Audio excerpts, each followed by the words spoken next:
yoyote, matendo yoyote, mipango yoyote au uratibu wa shughuli yoyote ambayo inaweza kaleta athari ya kujeruhi mwili wa mtu au kumdhuru mtu ama kutishia kumfanya mtu huyo apate ulemavu au apitie maumivu au hata kifo, ni wajibu wetu kwa mujibu wa katiba ibara ya 14, haki na ulinzi na usalama wa raia na mali zao pamoja na rasilimali za nchi. Jukumu hilo tumepewa kwa mujibu wa katiba, na tunao wajibu wa kuhakikisha kuna ustawi wa wananchi.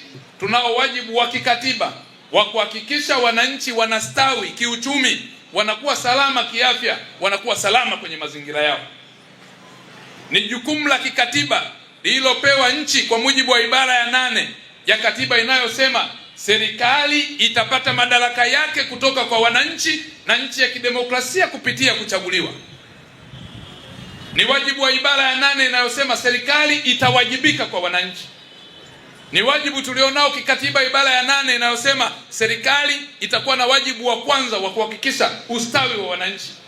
Wajibu huo tunapewa pia. Mwananchi anayo haki ya kulindwa na kuwa salama, kuhakikisha kwamba haki ya uhai inalindwa kwa gharama yoyote na serikali. Kwa hiyo mtu yoyote atakayetishia uhai wa mtu, usalama wa mtu au mali ya mtu, huyo ni halali yetu wa serikali kwa mujibu wa sheria zilizowekwa za Jamhuri ya Muungano wa Tanzania. Wangapi wanasema huyo ni halali kama atatishia usalama na mali za taifa letu? Wangapi wanasema huyo ni halali ya serikali? Hakuna mtu mmoja ambaye yeye atasema ni mbabe kuliko serikali, utanifanya nini? Hakuna mtu mmoja. Hata mimi waziri wa mambo ya ndani siko juu ya serikali. Hata mimi waziri wa mambo ya ndani siko juu ya sheria. Hakuna mtu yoyote aliye juu ya sheria. Hata Mheshimiwa Rais Dr. Samia Suluhu Hassan huwa anatuambia na anatuagiza siku zote watu wafuate sheria, kwa sababu hakuna mtu aliye juu ya sheria. Sasa kama rais wa nchi anafuata sheria, wewe ni nani? Mwambie jirani, wewe ni nani? Hakuna mtu aliye juu ya sheria na hakuna mtu aliye mbabe kuliko serikali, kwa sababu serikali ni ya wananchi. Yoyote ambaye atatishia usalama wa nchi, huyo atakuwa halali ya vyombo vya ulinzi na usalama vinavyolinda nchi hii na maslahi ya kila mtu, maslahi yake ya usalama na mali zake. Na ndiyo maana tunakuwa na katiba na tunakuwa na nchi, na Mwalimu Nyerere alisema ili nchi ipate maendeleo na isimame inahitaji ardhi, watu, siasa safi na uongozi bora. Nchi ili iweze kusimama inahitaji utawala wa sheria. Nchi ili iweze kuwa imara inahitaji uhuru wa mahakama. Mahakama iwe ndiyo chombo kinachotoa haki kwa watu, na ndiyo chombo pekee kwa mujibu wa ibara 107A. Ibara 107A(b) inasema mahakama ni chombo huru. Yoyote yule, awe mtoto wa maskini, awe mtoto wa tajiri, awe maskini, awe mtu yoyote, akienda mahakamani na akapate haki yake. Na ndio maana umewasikia wengine wanasema wanaenda mahakamani kwa sababu wanatambua serikali ipo na inaongozwa na haki inapatikana mahakamani. Hakuna mtu mmoja ambaye anaweza akasema anataka haki bila kufuata mitaratibu wa kimahakama. Asikudanganye mtu yoyote. Stuka, mimi nakusanua katambi hapa nisiye na kitambi, nakusanua. Stuka, asikudanganye mtu yoyote, iwe kwenye majukwaa ya kisiasa, iwe popote kule. Hata mimi ninayesema hapa, hakuna mbabe juu ya sheria, hakuna mbabe kwenye serikali. Serikali hii ni ya wananchi, na asikudanganye mtu yoyote. Bila amani hakuna maendeleo. Kama amani haipo, haiwezi kuwa na maendeleo. Uongo kweli, ndugu zangu? Amani haina mbadala. Amani haina mbadala. Amani hii tulio nayo ndiyo inaweza kuleta kuwa na amani, tunaweza kufanya shughuli zetu. Uongo kweli? Hapa wengine kwenye nchi fulani hawezi kukaa kama tulivyokaa hapa. Ungesikia mitutu ya bunduki, mabomu na risasi. Watu wanaishi kibabe, mbabe zaidi ya mwingine. Kama hapa waandishi wa habari hapa angenyang'anywa kamera kwa sababu ni mtu ni mbabe. Uongo kweli? na yule mbabe mwenyewe akienda akikutana na wengine wababe zaidi, na wenyewe anamnyang'anya mpaka kila mtu anafika nyumbani. Baadaye mwingine ana kauzi ka kamera kamkanda, mwingine ana flash, mwingine ana kinini, kwa sababu ubabe. Katika kipindi fulani nchi ikiishi bila utaratibu, bila kufuata sheria, tutarudi enzi za nyuma za vita vya dunia. Mtakumbuka tulikuwa kipindi kile cha ukoloni, kuna sheria ya kumuuza mtu, unamweka kabisa gurioni hapa, unamuuza mtu. Uongo kweli? Tusipoheshimu sheria na serikali yetu, kuna kipindi cha nyuma, mnakumbuka wakati wa ukoloni huo watu walikuwa wananyimwa haki, barabara hii apite mweusi, hii apite mzungu. Uongo kweli? Katika kipindi kile cha ufalme na ubabe, mnakumbuka, cha udikteta, unakuta mfalme amelala na mke wako ndani, mfalme, alafu kwa sababu ni mbabe na sheria hakuna, yeye ndio anaamua, inabidi wewe uende, mkeo umemkuta pale, unamwambia samahani mfalme, mke wangu aliingia bahati mbaya kwako, naomba nimchukue niondoke. Hauwezi kusema umemfumania mfalme. Ilikuwa enzi za zamani.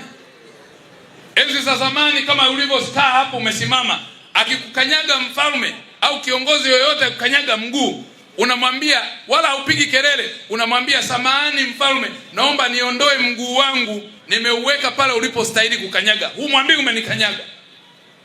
Enzi zile za zamani. Leo tuna katiba ya nchi hii ambayo inamfuata misingi ya kidemokrasia, inafuata mfumo wa vyama vingi, lakini pia haifungamani na dini, na nchi yetu imetoa maagizo kwenye ibara ya 8, inatoa haki ya kuchagua serikali, ibara ya 5, ibara ya 3 inatambua mamlaka zote za nchi. Ibara ya 4 imeeleza mgawanyo, separation of power, bunge, serikali na mahakama na muungano wetu. Katiba tulio nayo sasa, katiba hii inatoa maelekezo kwamba wananchi wote wawe na ustawi. Katiba hii inasema wananchi wote walindwe kisheria.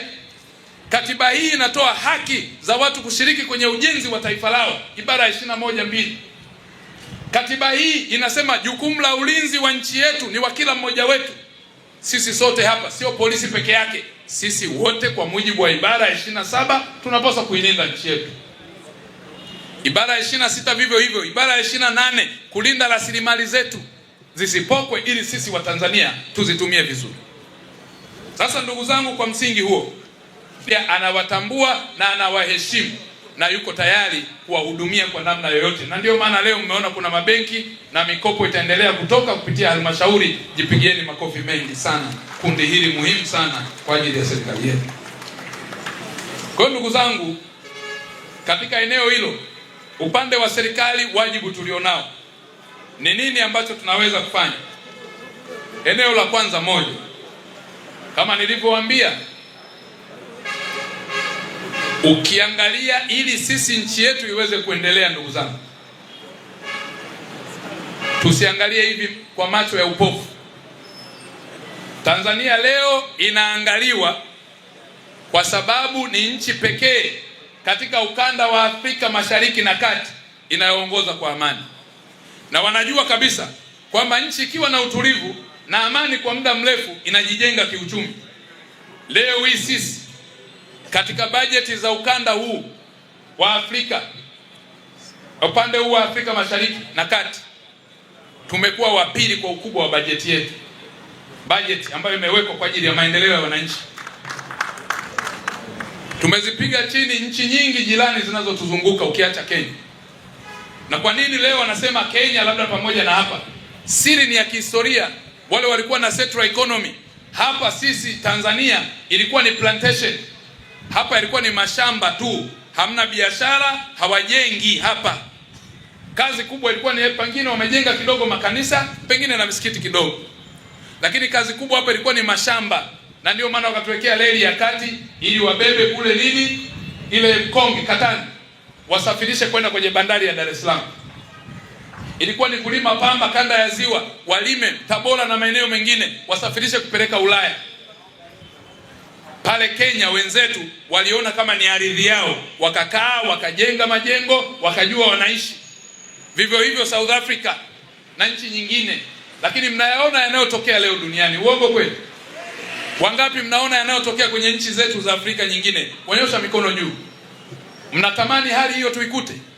Tanzania tumeendelea kuwa kitovu cha amani hapa. Tulishawahi kuchukua wakimbizi kutoka nchi zetu za jirani hapa zaidi ya milioni 1. Leo navyozungumza nchi zao zimerejea kidogo kwenye amani, wameanza kurudi wakimbizi. Tuna wakimbizi 155,811 ambao nchi zao walizikimbia kwa sababu ya kutoweka kwa amani. Amani ikitoweka hairudi kirahisi. Mmeona Libya na nchi nyingine. Ni hatari sana kuchezea amani, kwa sababu ikitoweka sio rahisi kurudi. Na pasipo na amani hakuna maendeleo. Wanatuonea wivu. Vurugu na fujo zinazotaka kufanywa zinalenga zaidi katika kuua uchumi wetu. Na ndio maana unawaona wachochezi wote wa vurugu, hakuna ndugu yao hata mmoja aliyekufa. Wako kuchocheeni. Uongo kweli? Wangapi wanasema nani aliona kuna msiba kwa yule aliyekuwa anachochea vurugu?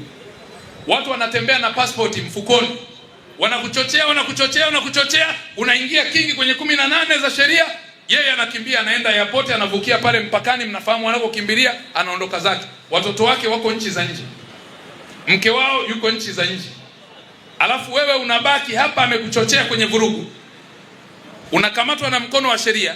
Tena ushukuru walau umekamatwa. Kuna mwingine anapata ulemavu, unapoteza mguu.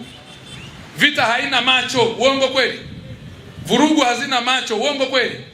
Hata ukiwa mbabe upigane na mnyonge, ukampiga mpaka akaanguka chini, lakini yeye akarusha jiwe moja tu akakutoa jicho, pamoja na ubabe wako, si umeshapoteza jicho?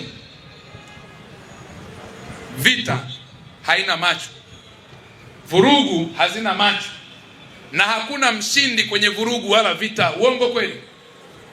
Hakuna ushindi. Sasa hawa watu wasituchochee na kuchochea kuvuruga amani. Mimi niwahakikishie vyombo vya ulinzi na usalama vya Jamhuri ya Muungano wa Tanzania viko tayari, sio tu kwenye tarehe wanayotangaza, tuko tayari muda wowote, kuanzia sasa hata baadaye na hata mwisho wa dahari. Huyu ndugu yangu alikuwa anaigiza sauti za viongozi hapa, alikuwa anasema mtaenda jehanamu huko, yeye ataenda, tutamsindikiza, lakini sisi tutaenda peponi, au sio? Yaani mpaka pale Mungu atakapoamua, sio kwa mpango wa mtu. Uongozi wa nchi hii, ili ukitaka kuupata mpaka wananchi wakuelewe, au sio? Wakati Mama Samia, hii nchi niwaambie ndugu zangu, tuna neema sana, na ndio maana vita ni nyingi na vurugu ni nini? Ni nyingi. Niwaambie, niwasanue kwa nini Tanzania leo inaandamwa. Niwaambie kwa nini. Niseme nisiseme? Wangapi wanasema niseme? Niwasanue leo. Wangapi wanasema niwasanue leo kwa nini hii nchi inaandamwa? Namba 1, Tanzania hii walitegemea ili nchi ijiongoze vizuri, inahitaji kuwa na uongozi imara unaofuata sheria, utawala wa sheria, utawala bora, iwe na mahakama inayojitegemea iliyo huru, lakini vivyo hivyo iwe na bunge linalozungumzia hoja na kero za wananchi na bunge la uwakilishi.